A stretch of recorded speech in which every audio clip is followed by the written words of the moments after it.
Hello you all. How are you guys all doing today? I hope you guys are staying safe and staying home when possible. Here I have an Echeveria. I have no clue how to pronounce it.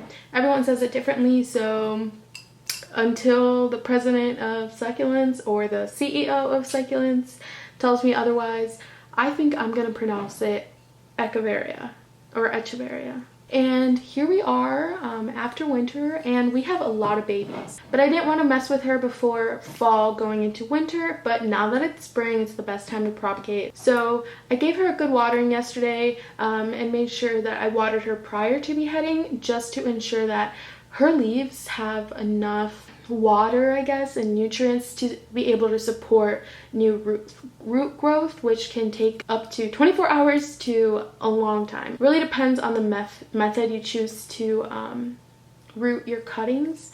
But for me, I'm not too worried about, losing her. I feel pretty confident with rooting cuttings. So moving her aside, let's talk about what we need. There's different ways to root cuttings. My favorite way to do it, of course, is through water propagation. A lot of people don't feel very comfortable with it, and frankly, a lot of people don't know it's a thing. Some people call it water therapy. I call it both. It all depends on the situation, whether I'm trying to reroot a plant or propagate. Aside from that, there's also this rooting powder, there's rooting hormones. Some people use cinnamon, I've seen.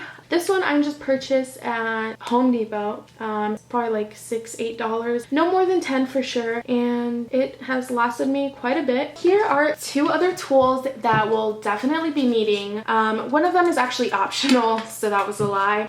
But here I have a pair of tweezers. These are literally tweezers that I got from TJ Maxx or something. You do need some sort of sharp object. That can be an X-Acto knife, it can be a blade, it can be anything, a knife. I would not use scissors for this one though. I'm just going to be using this utility knife. Be sure you're safe with it, learn how to properly use it. Gotta be careful with it. You need parental help if you're a younging. Definitely get it. Depending on how one individually likes their Echeveria cutting, some people really like it to have like a stem or no stem. I can show you what I mean. Here we have this. It's some sort of Echeveria, and this one was a cutting, of course, and they cut it right at the stem, so the roots started growing out. Some people like to have like a little bit of stem, but for this project I am gonna cut it at its closest. But I don't know if you guys can see, there's the stem. These babies actually have stems that are shooting out too.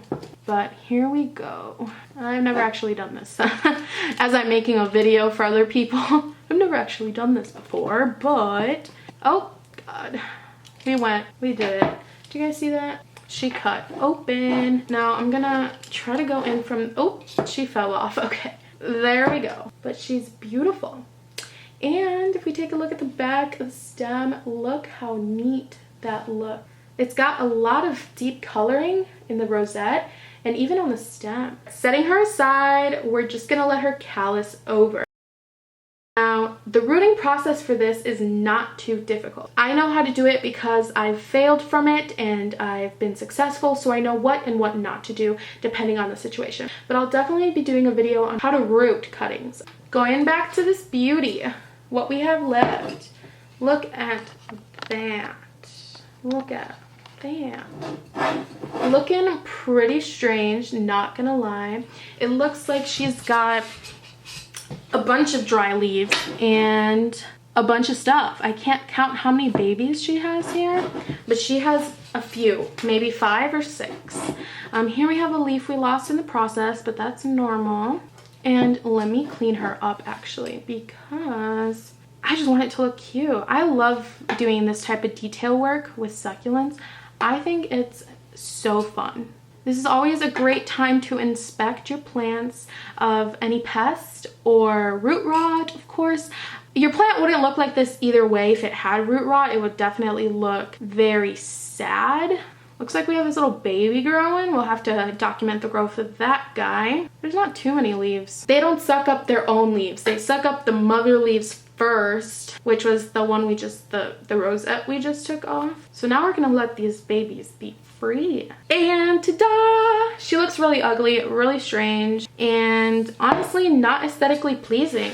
But in a few weeks, we'll be able to see them expand. Now, this one seems to be the oldest one, and she's got a stem right here. So we could cut her off here, but we're not going to. Not today. I think I'll let that for another time. Pulling out one of the root system of one of these guys. Look at that. I shouldn't be doing this, but I am. 6 babies and then 1 growing. And who knows, maybe we'll have some more after today. We're gonna let her dry over. We're gonna put her in the shade, no direct sun, for a few days, and I'll keep you guys updated on this guy. Hopefully this guy right here can catch up for them all, and maybe it can be a perfect circle. I don't know, we'll see. But I think it's cute, so aw, I love it. Okay, that's it. That's all. So I really hope you guys liked the video. Let me know what you guys want to see, and as always, keep buying plants.